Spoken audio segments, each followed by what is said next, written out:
나는 믿었습니다. 초등학교부터 이어진 인연이었고, 아이들이 있었고, 가정이 있었으니까요. 하지만 내가 살고 있던 집 밖에는 아내와 다른 남자가 꾸민 또 하나의 집이 존재하고 있었습니다. 배신은 끝이 아니었습니다. 아내는 죽음으로 도망쳤고, 그 남자는 돈과 서류로 우리 아이들을 노렸습니다. 사랑은 사라졌고, 남은 건 청구서와 법원 문서, 그리고 아이들 이름이 찍힌 책임뿐이었습니다. 이 이야기는 불륜에 대한 이야기가 아닙니다. 죽은 사람이 남기고 간 지옥에 살아있는 사람이 어떻게 갇히는지에 대한 기록입니다. 구독과 좋아요는 이야기를 만드는데 큰 힘이 됩니다. 그날은 정말 아무 생각이 없었습니다. 아이 손을 잡고 초등학교 운동장을 걷는 동안 저는 그저 시간이 이렇게 흘렀다는 걸 보여주고 싶었을 뿐이었습니다. 오래된 철봉과 흙먼지 날리는 트랙은 기억 속과 크게 다르지 않았고, 그 익숙함이 마음을 느슨하게 만들었습니다. 그런데 운동장 끝에 서 있던 아내를 보는 순간 제 안에서 설명할 수 없는 균열이 일어났습니다. 분명히 과거에 남겨둔 얼굴이었는데 현재의 시간 속에서 아무렇지 않게 숨쉬고 있었습니다. 저는 그 재회를 반가움으로 착각했습니다. 오래된 인연이 다시 이어지는 건 축복이라는 식의 흔한 서사를 그대로 믿어버렸습니다. 그때의 저는 이미 감정이 판단을 앞지른 상태였습니다. 이성이 경고를 보내기도 전에 마음이 먼저 손을 내밀었습니다. 그날 집으로 돌아오는 길, 이유 없이 심장이 빠르게 뛰었고, 그 불안한 흥분을 저는 사랑의 예감으로 오해했습니다. 그 오해가 제 인생을 얼마나 잔인하게 끌고 갈지 그때는 상상조차 하지 못했습니다. 결혼 후 아내는 완벽한 사람이었습니다. 집안은 늘 정돈돼 있었고, 아이들의 하루는 한치의 오차도 없이 관리됐습니다. 냉장고 안의 식재료는 계획적으로 소진됐고, 아이들 병원 일정과 학교 준비물은 제가 묻기도 전에 처리돼 있었습니다. 저는 그런 모습을 보며 이 가정이 단단한 구조물 위에 세워졌다고 믿었습니다. 아내가 늦게 들어오는 날이 늘어나도, 주말마다 자리를 비워도 저는 그것을 헌신의 다른 형태라 해석했습니다. 가정을 이만큼 책임지는 사람이 밖에서 균열을 만들 리 없다는 믿음이 제 안에 확고하게 자리 잡고 있었습니다. 저는 의심하지 않는 남편이 되고 싶었습니다. 의심은 관계를 좀먹는 독이라 배워왔고, 저는 그 독을 먼저 버리는 쪽을 택했습니다. 하지만 그 선택은 결과적으로 제 눈을 가리는 역할을 했습니다. 가정은 완벽하게 돌아가고 있었지만 그 완벽함이 사실은 치밀하게 연출된 장면이었다는 걸 저는 너무 늦게 알게 됩니다. 어느 순간부터 아내의 하루에는 설명되지 않는 틈이 생기기 시작했습니다. 연락이 닿지 않는 시간이 점점 길어졌고, 갑작스러운 일정 변경이 잦아졌습니다. 처음에는 우연이라 생각했습니다. 두 번째에는 피곤해서 그렇겠지 하고 넘겼습니다. 세 번째부터는 불안이 고개를 들었지만 저는 그 불안을 애써 눌렀습니다. 괜한 상상으로 관계를 망치고 싶지 않았기 때문입니다. 하지만 공백은 사라지지 않았고, 오히려 규칙처럼 반복되기 시작했습니다. 특정 요일, 특정 시간대, 반복되는 패턴. 저는 그 패턴을 인식하고도 모른 척했습니다. 스스로에게 질문을 던지면 답을 듣게 될까봐 두려웠습니다.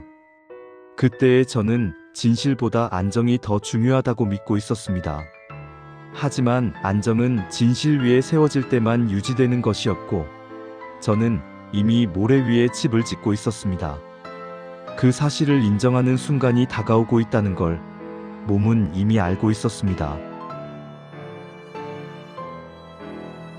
상간남의 존재는 갑작스럽게 제 삶 안으로 들어왔습니다. 처음에는 단편적인 정보였습니다. 우연처럼 들리는 이야기, 확인되지 않은 정황, 애매한 연결고리. 저는 그 모든 것을 부정하려 애썼습니다. 하지만 정보는 점점 구체성을 띠기 시작했고 우연이라기에는 지나치게 정확했습니다. 시간, 장소, 행동의 흐름이 하나의 선으로 이어졌습니다. 그 선의 끝에는 늘 같은 그림자가 서 있었습니다. 저는 그때 처음으로 제 결혼을 외부의 시선으로 보게 됐습니다. 안에서 볼 때는 보이지 않던 균열이 밖에서는 너무 선명했습니다. 상간남은 숨어 있지 않았습니다. 오히려 제가 보지 않기를 선택했을 뿐이었습니다. 그 사실을 깨닫는 순간 자존심보다 먼저 무너진 건 제 세계관이었습니다. 믿음이란 이렇게 쉽게 조작될 수 있다는 걸 저는 그때 처음 배웠습니다.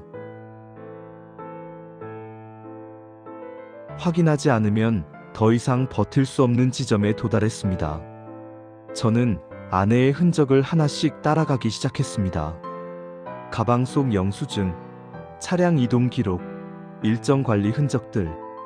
그것들은 모두 같은 방향을 가리키고 있었습니다. 단발적인 실수가 아니라 오랜 기간 유지된 또 하나의 생활이었습니다. 특정 공간에서 반복된 소비, 규칙적인 이동, 일관된 시간표.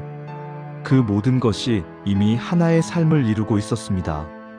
저는 그 기록들을 보며 분노보다 먼저 공포를 느꼈습니다. 이렇게 오랜 시간, 이렇게 정교하게, 이렇게 평온한 얼굴로 이중의 삶을 유지할 수 있다는 사실이 저를 얼어붙게 만들었습니다.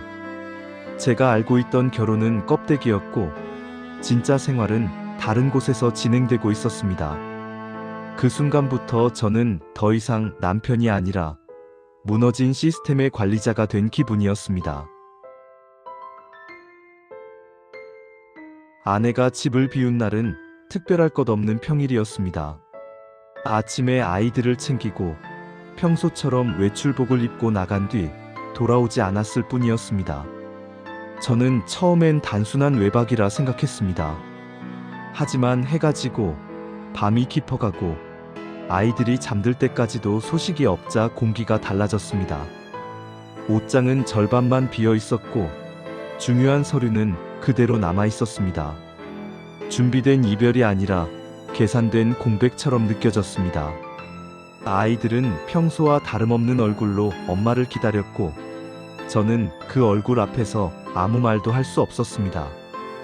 하루가 이틀이 되고 이틀이 일주일이 되는 동안 저는 갑자기 모든 역할을 혼자 감당하는 사람이 되었습니다. 밥을 먹이고 씻기고 재우는 일상이 반복됐지만 그 반복 속에서 제 몸은 점점 무너져 갔습니다. 아내의 부재는 소음 없이 집안을 잠식했고 저는 그 소리를 혼자서만 듣고 있었습니다. 그 침묵 속에서 저는 점점 사람이 아니라 기능처럼 움직이고 있다는 느낌을 받았습니다. 집이 아니라 비워진 껍질 안에서 하루를 버티는 기분이었습니다. 이혼과 상간 소송을 준비하며 법원으로 향하던 날, 저는 이 모든 혼란에 마침표를 찍을 수 있을 거라 믿었습니다. 진실이 기록으로 남고 책임이 정리되면 적어도 아이들에게 설명할 근거는 생길 거라 생각했습니다. 하지만 법정 안에서 아내의 자리를 보지 못했을 때 설명할 수 없는 불안이 몸을 훑고 지나갔습니다. 단순한 불출석이라고 넘기기엔 그 빈자리가 너무 무거웠습니다. 종이 위의 절차보다 현실의 공기가 먼저 어긋나고 있다는 느낌이 강하게 들었습니다. 그날 법원 복도는 유난히 길게 느껴졌고 발걸음 하나하나가 바닥에 붙는 것처럼 무거웠습니다. 저는 서류를 들고 있었지만 그 서류가 아무 힘도 없다는 예감이 들었습니다. 그날은 끝의 시작이 아니라 더 큰 혼돈의 입구였다는 사실을 저는 곧 알게 됩니다. 돌아오는 길에 하늘은 평소와 다르지 않았지만 저는 그 하늘이 지나치게 무심하다고 느꼈습니다. 세상은 아무 일도 없다는 듯 흘러가고 있었습니다. 며칠 뒤 전해진 소식은 현실감이 없었습니다. 아내가 스스로 생을 마감했다는 말은 머리로는 이해됐지만 몸은 받아들이지 못했습니다. 슬픔도 분노도 즉시 오지 않았고 감정은 지연된 반응처럼 멈춰 있었습니다. 저는 아이들 앞에서 무너지지 않기 위해 감정을 잠그는 방법부터 배웠습니다. 울면 안 되고 흔들리면 안 되고 설명할 수 없는 얼굴을 보여서도 안 됐습니다.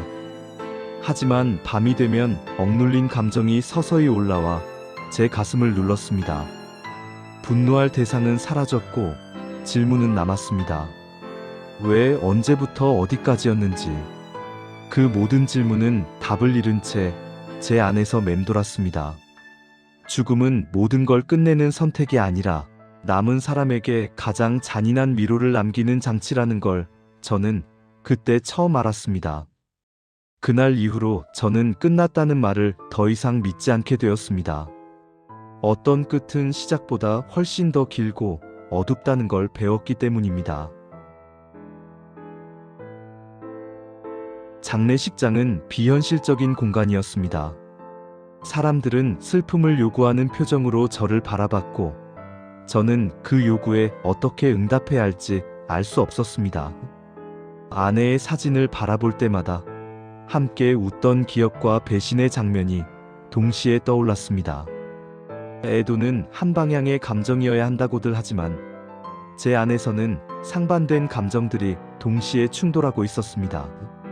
아이들은 상황을 온전히 이해하지 못한 채 검은 옷을 입고 서 있었고 저는 그 작은 등을 지켜보며 무너질 수 없었습니다. 슬퍼하는 법도 원망하는 법도 제대로 배우지 못한 채 저는 의무처럼 장례 절차를 감당했습니다. 그 공간에서 저는 남편도 피해자도 아닌 단지 버티는 사람으로 서 있었습니다. 애도는 끝났지만 제 마음에서는 아무것도 정리되지 않았습니다. 눈물은 나오지 않았고 대신 속이 타들어가는 느낌만 남았습니다. 저는 그날 처음으로 감정에도 무게 제한이 있다는 걸 느꼈습니다. 아내의 죽음으로 모든 문제가 정리될 거라 믿은 건 큰 착각이었습니다. 상간남은 오히려 그 이후에 더 또렷한 존재로 제 삶에 들어왔습니다. 그가 내민 것은 위로도 침묵도 아니었습니다. 오직 계산과 책임의 분배였습니다. 아내의 죽음은 그에게 관계의 종결이 아니라 법적 정산의 시작처럼 보였습니다. 저는 그 태도에서 인간적인 감정을 찾을 수 없었습니다. 상간남의 요구는 점점 구체화됐고 서류는 아이들까지 향하고 있었습니다. 그 순간 저는 깨달았습니다. 이 싸움은 감정의 문제가 아니라 구조의 문제라는 것을요. 죽음조차 책임을 없애주지 않았고 오히려 남은 사람에게 더 무거운 짐을 얹어주고 있었습니다. 저는 그 계산서의 가장 아래줄에 제 가족 이름이 적히는 걸 바라보고 있었습니다. 그 이름들이 숫자 옆에 나란히 적혀 있는 장면이 제 머릿속에서 지워지지 않았습니다. 그 순간 이후로 세상은 더 이상 공정해 보이지 않았습니다. 아이들 이름이 적힌 서류를 받아들었을 때 제 손은 떨리고 있었습니다. 보호받아야 할 존재들이 법적 책임의 대상이 되어 있다는 사실은 제 사고를 멈추게 만들었습니다. 이 아이들이 무슨 잘못이 있는지, 누구에게 무엇을 설명해야 하는지 아무 답도 떠오르지 않았습니다. 저는 서류를 여러 번 읽었지만 문장은 점점 의미를 잃어갔습니다. 아이들은 여전히 평소처럼 웃고 있었고 저는 그 웃음을 지키기 위해 제 감정을 더 깊이 묻어야 했습니다. 분노는 있었지만 그 분노를 쏟을 곳은 없었습니다. 이 상황에서 무너지는 건 저 하나면 충분했고 아이들까지 끌어들일 수는 없었습니다. 저는 아버지라는 역할이 이렇게까지 무거운 책임이라는 걸 이때 처음 실감했습니다. 아이들 이름을 부를 때마다 그 이름이 문서 속 활자가 아니라 살아있는 존재라는 사실을 스스로에게 되새겨야 했습니다. 그렇지 않으면 제가 먼저 무너질 것 같았기 때문입니다. 판결에 따라 돈을 준비하는 과정은 숫자를 맞추는 일이 아니었습니다. 통장에서 빠져나가는 금액보다 그 돈이 상징하는 의미가 더 무거웠습니다. 이 돈은 잘못에 대한 대가이면서도 동시에 제 가족이 더 이상 흔들리지 않기 위한 방패처럼 느껴졌습니다. 봉투를 준비하는 동안 저는 수없이 계산했습니다. 이게 끝일지 아니면 또 다른 시작일지. 돈은 문제를 해결해 주지 않았지만 적어도 시간을 벌어줄 거라 믿었습니다. 아이들의 일상이 더 이상 법원 서류에 흔들리지 않기를 바라는 마음 하나로 저는 그 굴욕적인 과정을 견뎠습니다. 돈은 제 자존심을 깎아먹었지만 아이들을 지킬 수 있다면 감내해야 할 비용이라 스스로를 설득했습니다.